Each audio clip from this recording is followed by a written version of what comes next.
etc. Entonces vamos a hablar un poquito de cómo se organiza la memoria. Ya habíamos visto algunas cuestiones de lenguaje fuente, que toman en cuenta. Y ahora vamos a hablar de la memoria.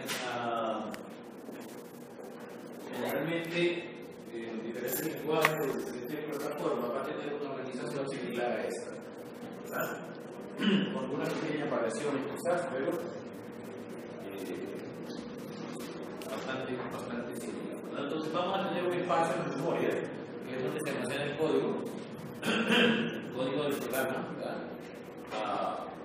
Luego está un espacio entonces reservado para los datos estáticos, un espacio reservado para la pila y para el montículo o el heap. ¿Qué son los datos estáticos? Bueno, son aquellos datos que pueden calcularse, el espacio de memoria puede calcularse el tiempo de compilación, ¿verdad? Ahí podemos meter entonces variables globales, ¿verdad? Porque son variables que van a venir independientemente de la semana de los procedimientos. Entonces metemos ahí las variables globales y también aquellas variables de tipo estático, ¿verdad? Que son variables que vienen siempre aún cuando no se instancie alguna clase o procedimiento.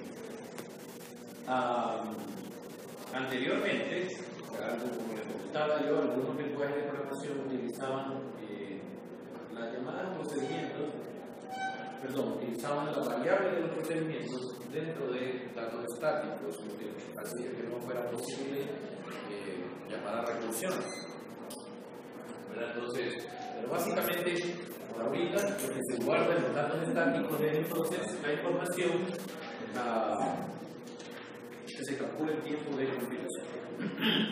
Luego está la pila, ¿verdad? Que contrario a lo que generalmente manejamos, crece hacia abajo, ¿verdad? Generalmente cuando hacemos una pila, hacemos así, ¿verdad? Hacia arriba, donde es el tope. Pero en el manejo de la memoria, generalmente la pila crece hacia abajo. Es decir, cuando yo quiero agregar un nuevo elemento a la pila, busco direcciones menores de memoria, ¿verdad? Lo voy cada vez más abajo. Lo que hay que tener muy en cuenta, porque a veces me puedo ir a confundir si tengo mi pila y estoy aquí en el tope. Para meter un nuevo valor, no lo meto en tope, sino que lo meto en tope menos el tamaño de lo que quiero meter. Porque si lo meto en tope, escribiría aquí, consumiendo lo que está ahí. Si me quisiera meter algo de 4 bytes, tengo que restar 4 bytes en el tope y en meterlo, porque si se lee hacia arriba. Entonces, hay que tener en cuenta eso, para que la pila crece hacia abajo, pero los cruces son direcciones positivas. Ok, y luego está el heap. Un artículo que es aquella posiciones de memoria que se calculan dinámicamente, ¿claro? Como ser nuevas instancias de objetos, etc. Entonces ahí metemos todo aquello que se calcula en tiempo de ejecución, que es distinto a la pila, ¿verdad? Porque la pila generalmente la utilizamos para las aplicaciones de los procedimientos. Ok. Entonces, la pila, como decíamos, tiene su principal uso es almacenar las activaciones de los procedimientos o funciones. Ustedes miraron en lenguaje de programación esto de los registros de activación o frames. Cuando se llama un procedimiento, un nuevo registro se crea, ¿verdad? Y este registro guarda toda la información que un procedimiento va a necesitar. Entonces, se va creando, a medida que vamos haciendo varias llamadas a procedimientos, se van creando varios frames, ¿verdad? Donde el frame antiguo es el que está en el tope de la pila, en este caso más abajo. Okay. Entonces, cada uno de esos registros de activación tiene 7 campos. Algunos de ellos no son necesarios, ¿verdad? Algunos lenguajes no los utilizan.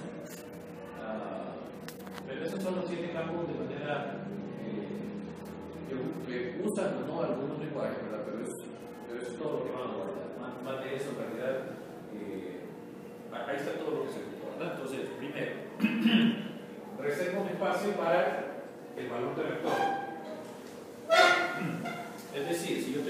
función y la función regresa un entero. Entonces en el registro de activación se guardan 4 bytes para el retorno del valor de esa variable, de esa función. Generalmente se utilizan registros de procesador para el valor, ¿verdad? No utilizamos la dirección de memoria para hacer eso, pero existe ese campo, puede utilizarse la memoria para eso. Generalmente no se hace así porque es más rápido enviar un registro de procesador y la mayoría de las funciones van a retornar elementos que caben en un registro de procesador, ¿verdad? O sea, el tamaño de una palabra. Si estamos en una arquitectura de 32 bits, entonces la mayoría de las funciones, ¿qué es lo que regresa? Entero, boolean, char, apuntadores, y todo eso cabe en una palabra, ¿verdad? Entonces en lo que el procesador puede caber. Ahora, si mi función regresa una estructura, por ejemplo, y la estructura tiene un tamaño muy grande, no cabe en el procesador, entonces se regresa en la pila, ¿verdad? Generalmente casi todas las funciones van a retornar algo que sí cabe y se manda en el procesador. Ok. Luego vienen los parámetros actuales. Cuando ustedes llaman entonces a una función, los parámetros se pueden pasar a través de la pila, ¿verdad? Igual, por cuestión de estándar, generalmente en casi todos los estándares los parámetros se pasan en registros de procesador por ser lo más rápido. La mayoría de las funciones, un alto porcentaje de las funciones no tienen más de 4 parámetros. Entonces, generalmente se reservan 4 parámetros para el paso de 4 registros de procesador para el paso de parámetros. Igual, ¿qué voy a pasar de parámetro? Un char, un boolean, un apuntador.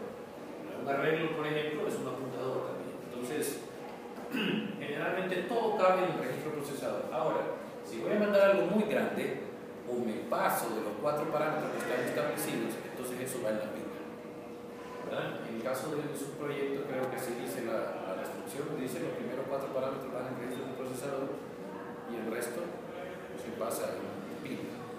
¿Okay? Entonces meto el valor, luego meto los parámetros que le estoy pasando. Luego viene algo que se llama el enlace de control y es un campo opcional, ¿verdad? El enlace de control es un apuntador al padre, o perdón, a aquel que hizo la llamada. Entonces, tengo yo esto así, este procedimiento llamó a este, por lo tanto existe un enlace, y este llamó a este, por lo tanto existe aquí otro enlace, ¿verdad? Ese enlace de control es un apuntador entonces al ejecutor de la llamada, o por decirlo de otra manera, es un apuntador al registro de activación que está antes que él. ¿Por qué ocupo eso? Porque cuando salgo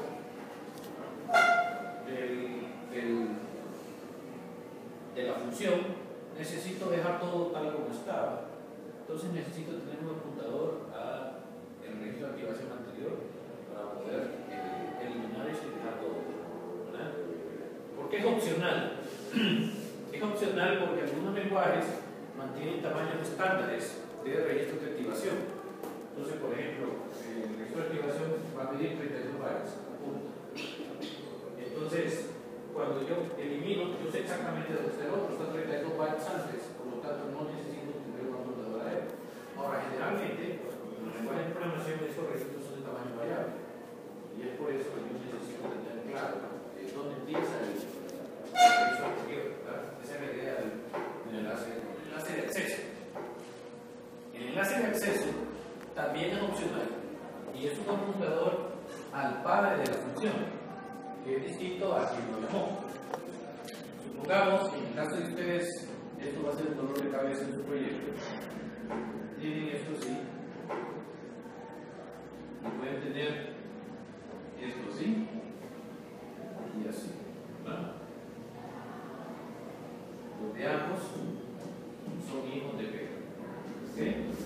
Entonces, este tiene aquí su I, tiene su I. Entonces, supongamos que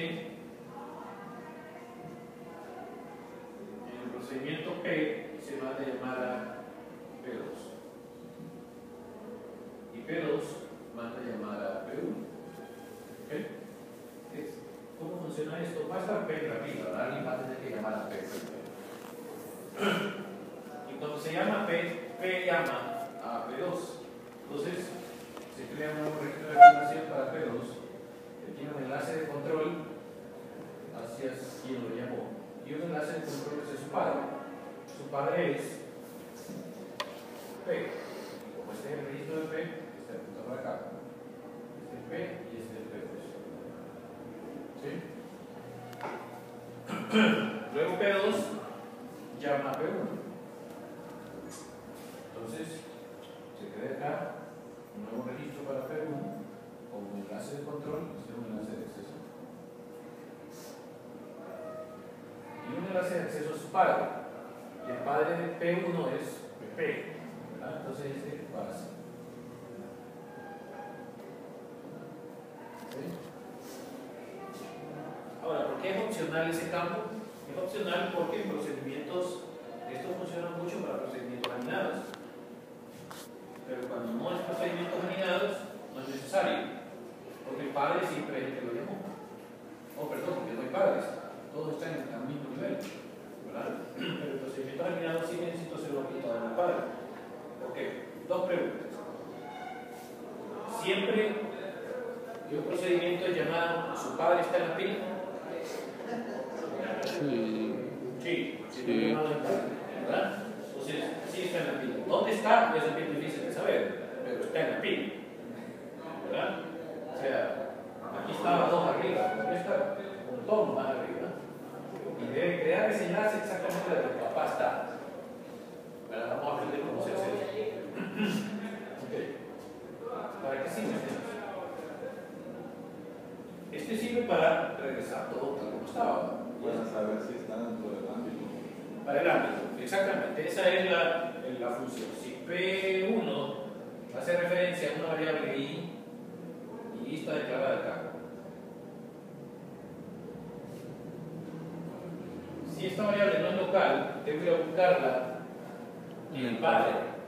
Entonces debe tener un enlace de su papá. ¿Verdad? Porque por aquí en algún lado está I. Entonces yo necesito no ir a buscarla, porque en realidad la busco en la tabla de símbolos, si está o no está. Pero para acceder a ella, necesito saltar. ¿Verdad? Imagínense que P tenga otro padre.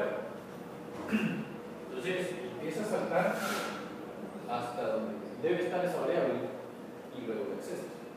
Porque como son posiciones de memoria que varían de acuerdo a cómo se llamó, no puedo tener información en tiempo de compilación de la dirección de memoria de esas variables, sino que tengo que buscarlas en tiempo de ejecución.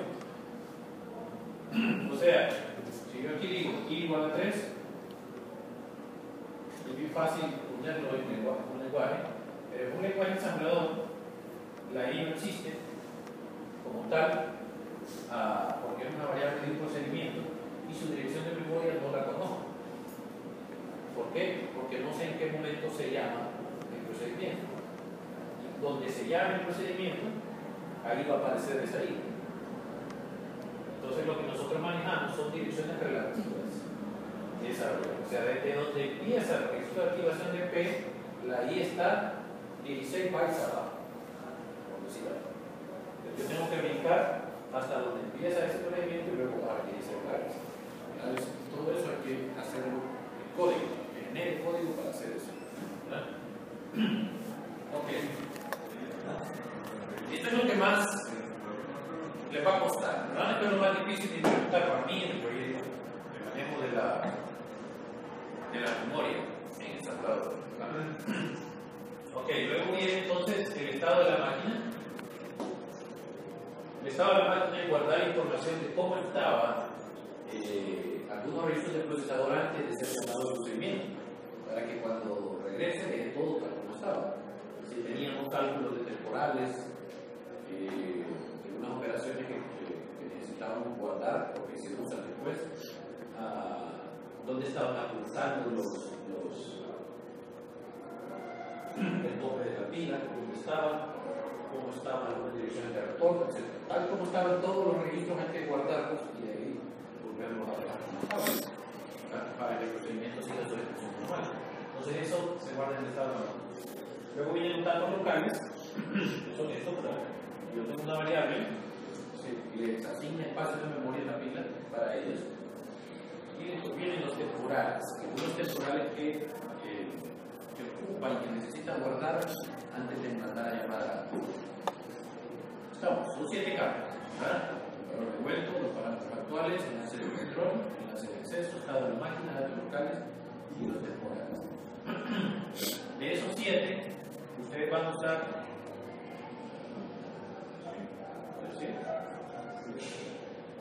quizás los 2 primeros a veces no, ¿verdad? Entonces, bueno, el primero no lo vamos a usar, ustedes no hacen retorno de estructuras en su proyecto. Entonces, el valor de vuelta no lo usan, siempre se va a retornar en el periodo utilizado, el bloque 16. Y en los parámetros actuales solo lo vamos a utilizar si la función tiene más de 5. ¿Ok? ¿Dudas?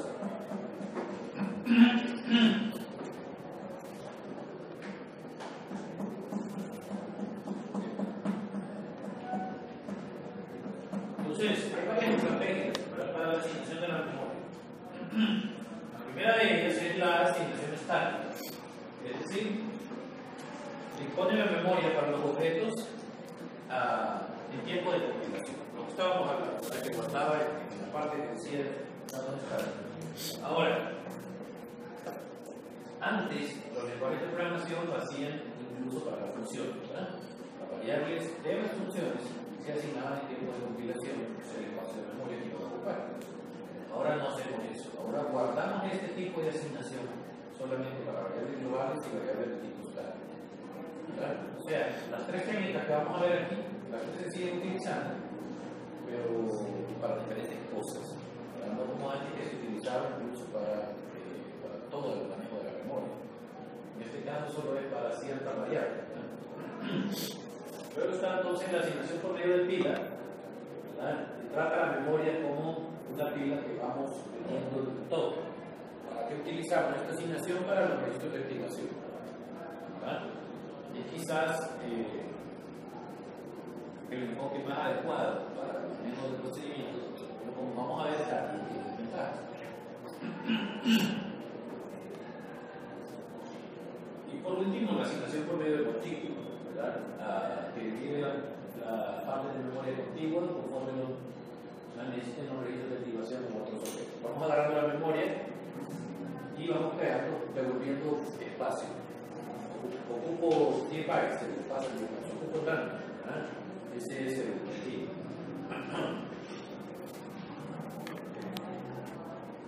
Entonces, en la asignación estática, los nombres se ligan a la memoria durante la compilación.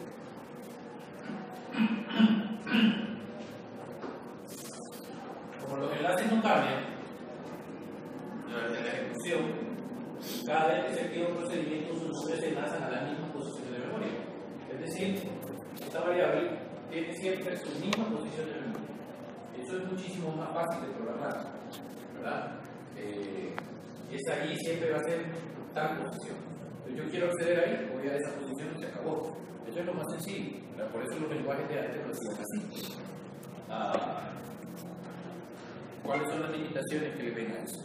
Yo digo, no permite la recursión. No permite la recursión porque no pueden haber 2 instancias de P corriendo, porque las direcciones que usan son las mismas. ¿Verdad? Entonces no se puede. Entonces, el tamaño del objeto de datos y las limitaciones en cuanto a su posición de memoria deben conocerse en el momento de compilación. Ese es otro problema. Los objetos no pueden crecer, ¿verdad? Es decir, yo no podría manejar listas, ¿verdad? Arreglos dinámicos, no se puede. No se puede porque todo el tamaño debe conocerse en compilación. Entonces, ese es el problema. Lo que hace el lenguaje es limitado, ¿verdad? Para dar generar suficiente, o usted tiene que reservar suficiente memoria. Para si un arreglo, reservo que el arreglo va a tener 1000 espacios, aunque yo solo vaya a ocupar 100, pero por si crece, se desperdicia. Y a veces uno programaba así, y a mí me tocó programar, porque ahora en Java pues, uno pone arrays y el array va creciendo, y eso no es problema. Pero si ustedes programan en C, no hay algo como arrays, sino que ustedes tienen un arreglo y el arreglo debe ir le reserva un espacio específico. ¿Qué hacía uno cuando el arreglo se le acababa? Creábamos algo que era similar a un arreglo dinámico, que era si el arreglo se llenaba, tengo que crear uno nuevo, copiarlo y volverlo a asignar a la variable. Entonces, como que lo hacía crecer, ¿verdad? Pero eso tenía que hacer una copia. Creaba un nuevo, copia, y ahora esta decisión se la asigno al arreglo anterior. Entonces, ese tipo de cosas había que hacer para resolver esos problemas. Ahora con Java, por solo dice agrego, pero por detrás obviamente está haciendo su lista. Okay. Y la otra limitante es que los procedimientos recursivos son escasos cuando existen, ¿verdad? Porque todas las actividades utilizan el mismo enlace para los nombres. ¿Por qué escaso? Porque sí puede darse el caso que yo utilice una recursión siempre y cuando no modifique los valores de la variable. En ese caso, pues la recursión podría darse, pero si utilizo valores, no puedo hacer. ¿Estamos? Entonces, ¿para qué la utilizamos ahora? Para lo que les decía, para variables globales y los datos. Ok. Las estructuras de datos no se pueden crear dinámicamente, ¿verdad? Todo hay que definirlo entonces desde antes. ¿Y que utilizaban esto? Pues COBOL, algunas versiones de Fortran, RPG, funcionaba así. O sea que totalmente todo es estático. No les tengo programar en ninguna sino COBOL.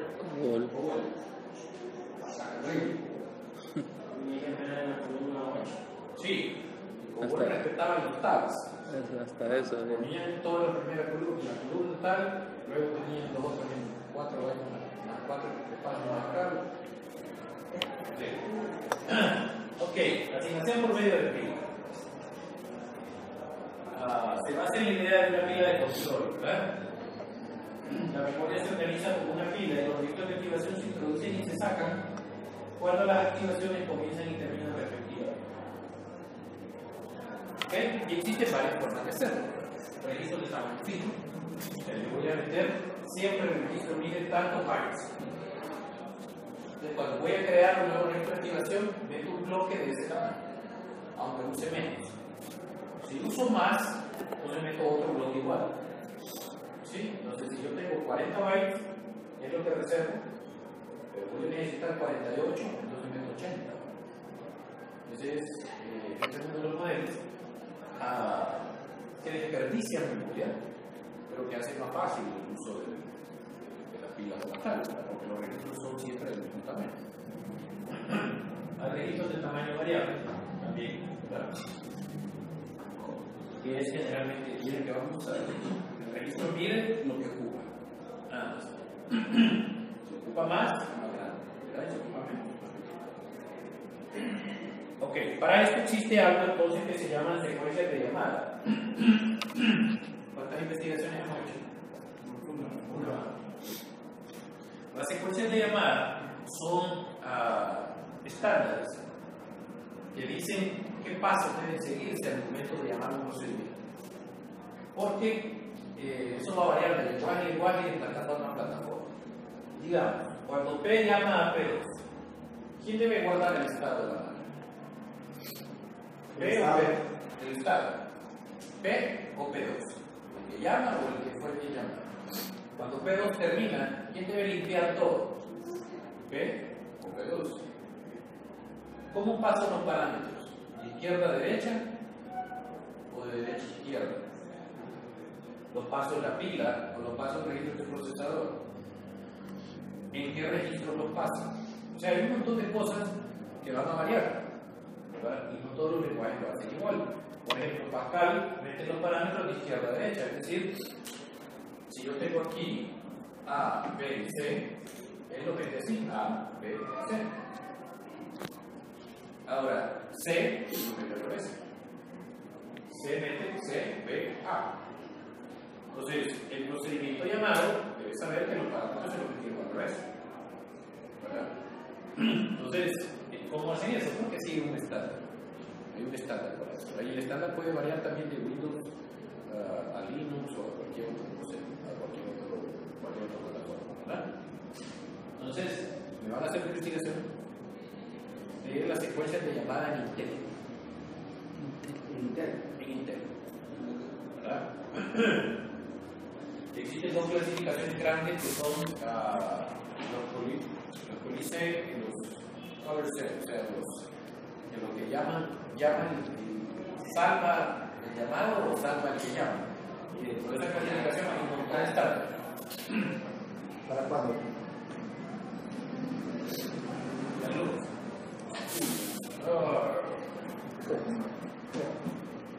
La tarea para cuando... Sí, para el lunes ese es el encuentro. Rápido.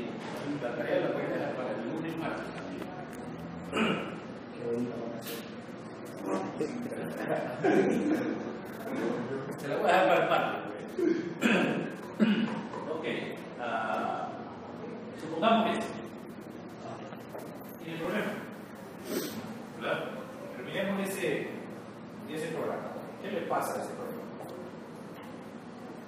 Utilizando registros de activación de fila, ¿verdad?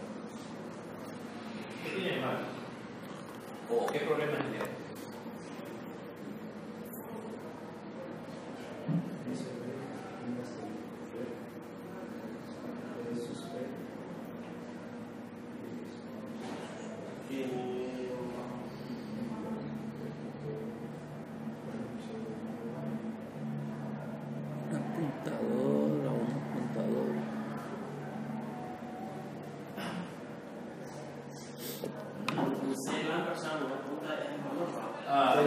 Es una computadora. La dirección. Es la dirección de memoria.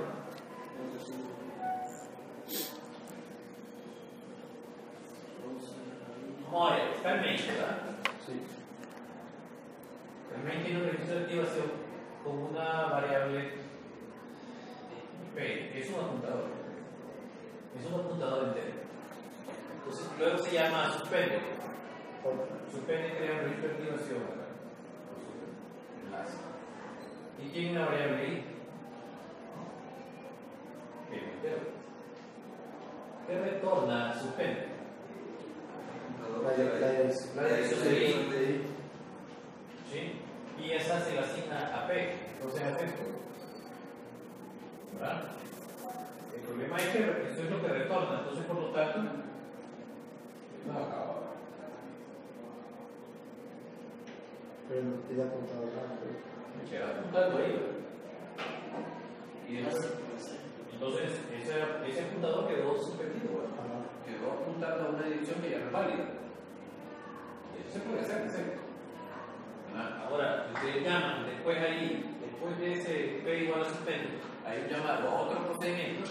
El procedimiento entra aquí. Y aquí hay cualquier cosa.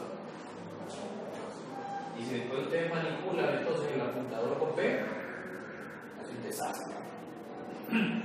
Imagínense que lo que está apuntando es la dirección del apuntador de retorno o algo así, es un desastre.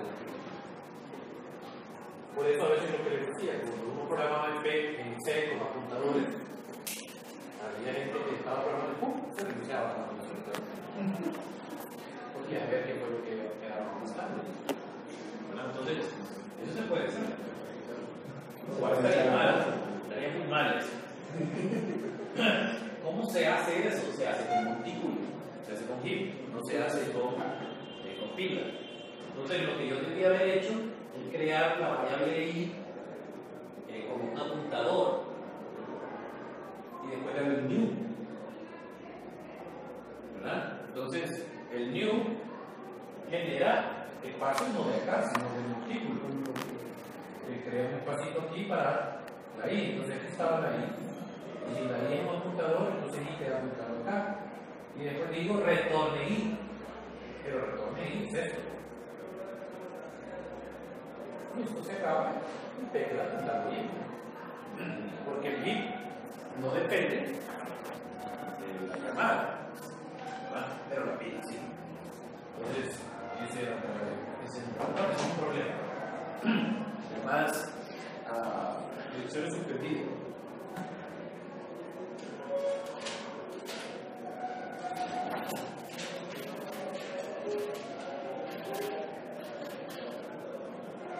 Entonces, hay algunos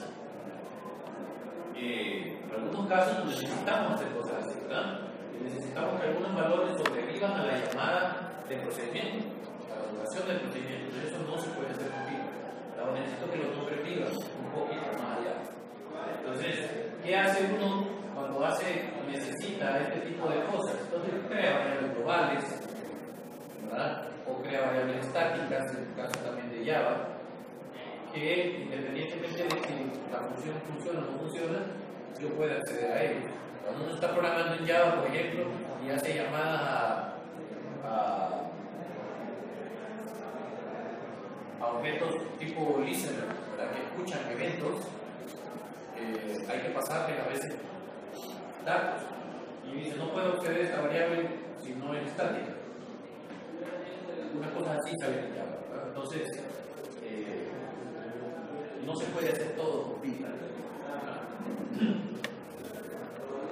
Entonces, para eso está la asignación del montículo. Ya decía, no se puede utilizar la asignación por medio de pilas si ocurre una de estas dos cosas, que se deben retener los valores de los números locales cuando finaliza una activación. O si una activación llamada sobrevive al valor de la llamada. Eso todavía es más raro, ¿verdad? Que un procedimiento pueda seguirse ejecutando después que quien lo llamó y ya terminó. Entonces, esto no se puede hacer con pila, hay que entrar a usar hilos y cosas como esa, ¿verdad? Eso es el lenguaje llamado moderno. Entonces, que este procedimiento llama a otro, pero ese termina, pero el otro debe seguir corriendo. Entonces, esto no se puede hacer con pila, ¿verdad? Entonces, ¿cuál es el problema con el montículo? Hay una pérdida de tiempo en el espacio, en el uso de un gestor de montículo. Se ocupa un administrador de este espacio de memoria, ¿verdad? Porque nosotros decimos, en el lenguaje de programación solo decimos new memory. Ahora, ¿de dónde saca esa memoria? ¿Cómo sabe cuál debe darnos? ¿Cómo la administra? Debe haber un gestor. Y eso es lo que lo hace complicado. Quizás vieron en organización de archivos, algo así, yo reservo este espacio, luego reservo este espacio, luego reservo este espacio. Pero de repente este lo libero. Es que es un hoyo arriba. Y cuando mando llamar a otro espacio, ¿cómo lo voy a hacer? Voy a llamar voy a llamar un pedazo de este y otro de este. Para que la memoria empieza a fragmentarse. Entonces ocupa un defragmentador, porque hay un momento que se va a topar y hay un montón de espacios libres. Hay que defragmentar. Ahí entra también lo que es el recolector de basura. ¿Qué pasa si un espacio de memoria al que están accesando varios computadores? Aquellos que lo estaban apuntando ya dejaron de estar activos, pero el espacio nunca se liberó. ¿Qué pasa con él? Alguien debe saber que eso se ocupa. Y por lo tanto, o si se ocupa, no se ocupa, y si no se ocupa, liberarlo. Entonces se ocupa un recolector de basura. El recolector de basura consume tiempo. Ustedes en Java, por ejemplo, hacen un new y nunca hacen un free. Java no tiene para liberar memoria. Entonces, porque asumimos que el recolector viene limpio. Ahora el C uno debe liberar los espacios de memoria, si no la memoria se llena. Entonces, esos son los problemas del manejo del tiempo, se vuelve un poco complejo. Y el recolector de basura debe programarse, debe ser se debe incluir en el programa ejecutable que haga eso. Que tenga limpio. Eso ya puede estar allá la representación, pero hay que poner cosas que hagan solución. Ok.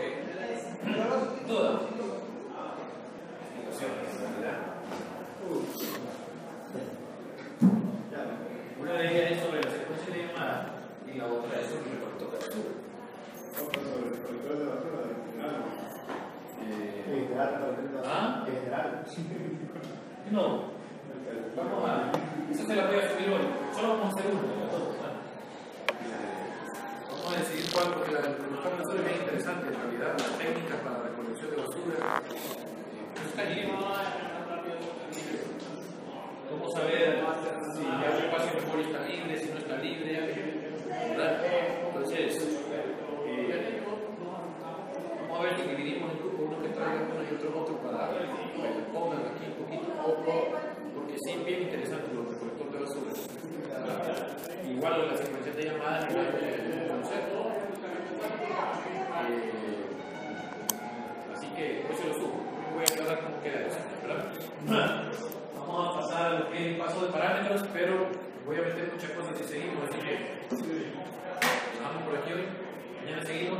Paso de parámetros es el último tema.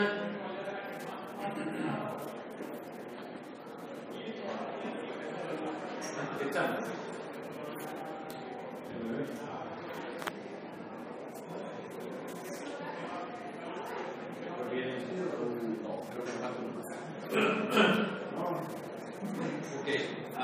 Entonces, solo para terminar con este tema, vamos a volver a esto de la memoria, ¿verdad? Bueno, vamos a estar hablando de memoria durante mucho tiempo, ¿verdad? Pero, porque vamos a aprender a hacer estos enlaces, que es el tema que hace falta. ¿Cómo crear los enlaces de acceso?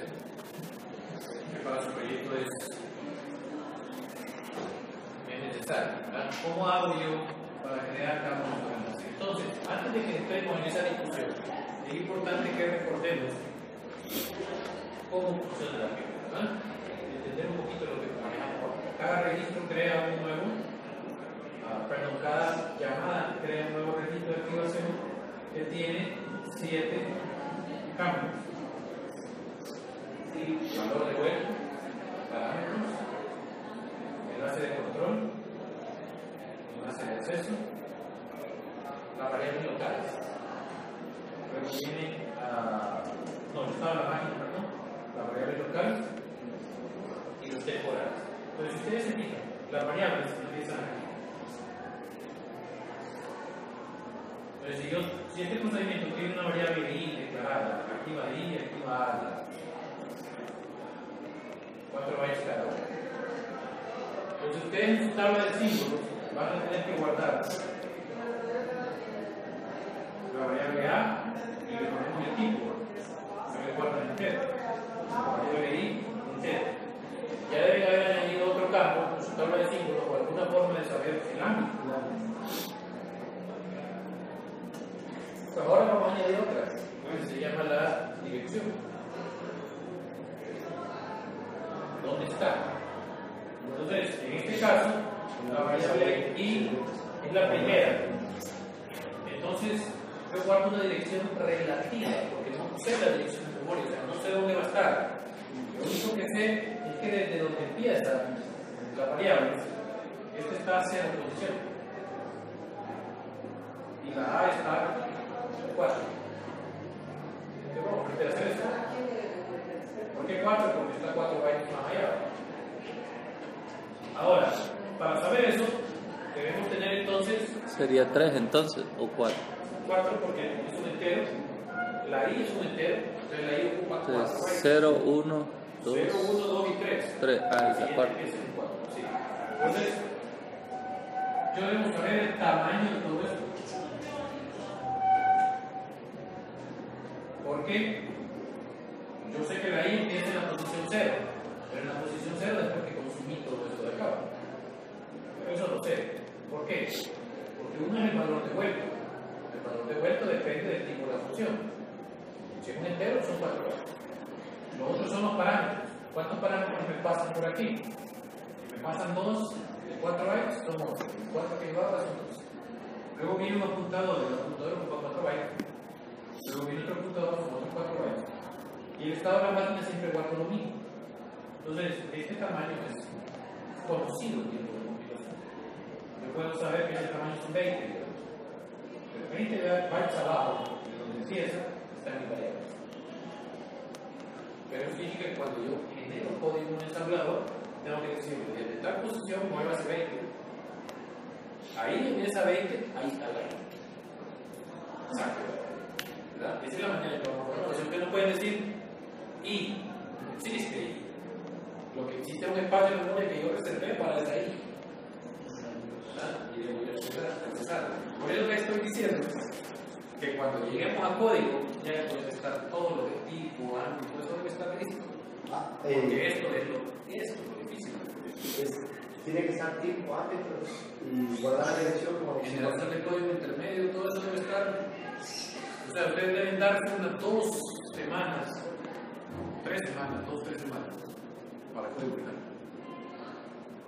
Para hacer que eso funcione. Entonces, por lo tanto, ahorita deben estar yendo al día con todo lo que vamos, para cuando ya estén, es más, hasta adelantarse, para que cuando lleguemos al código final, ustedes ya tengan todo el resto listo. Y solo hagan, se metan al rollo de cómo hacer funcionar esto. ¿Estamos? Entonces, no es por meterle miedo, pero sí es por crear conciencia. Hay que avanzar, porque no le va a hacer. Es complicado.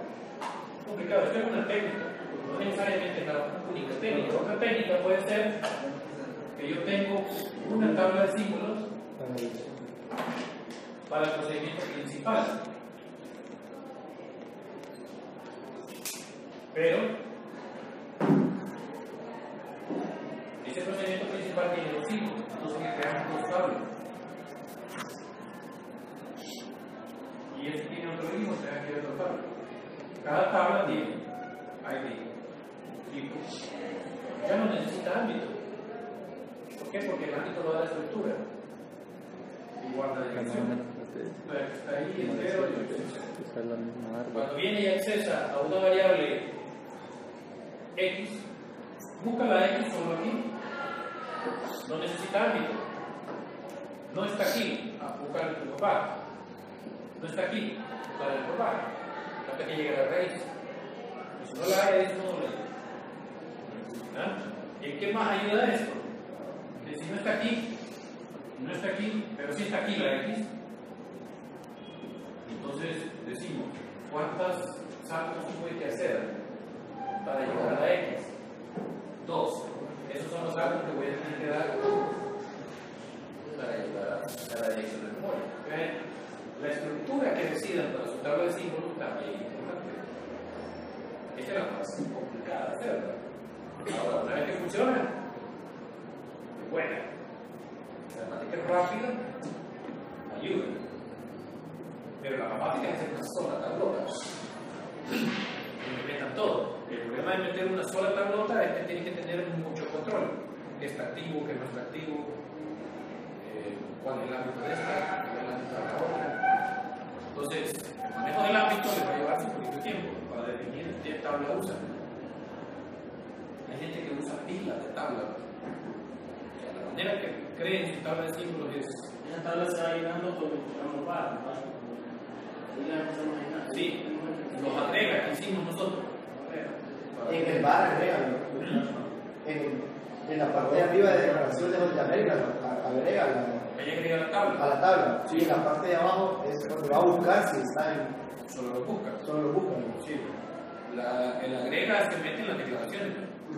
Por eso es que es más fácil un programa también que tiene todas las declaraciones arriba. Si tiene declaraciones tiradas por todos lados, se hace complicado. Y vamos a aprender, que es el otro tema que nos hace falta. Cuando veamos los enlaces, vamos a hacer ejercicio para crear esta tabla. Pero vamos a hacer un código. Ustedes me van a decir, vamos a hacer uno con una tabla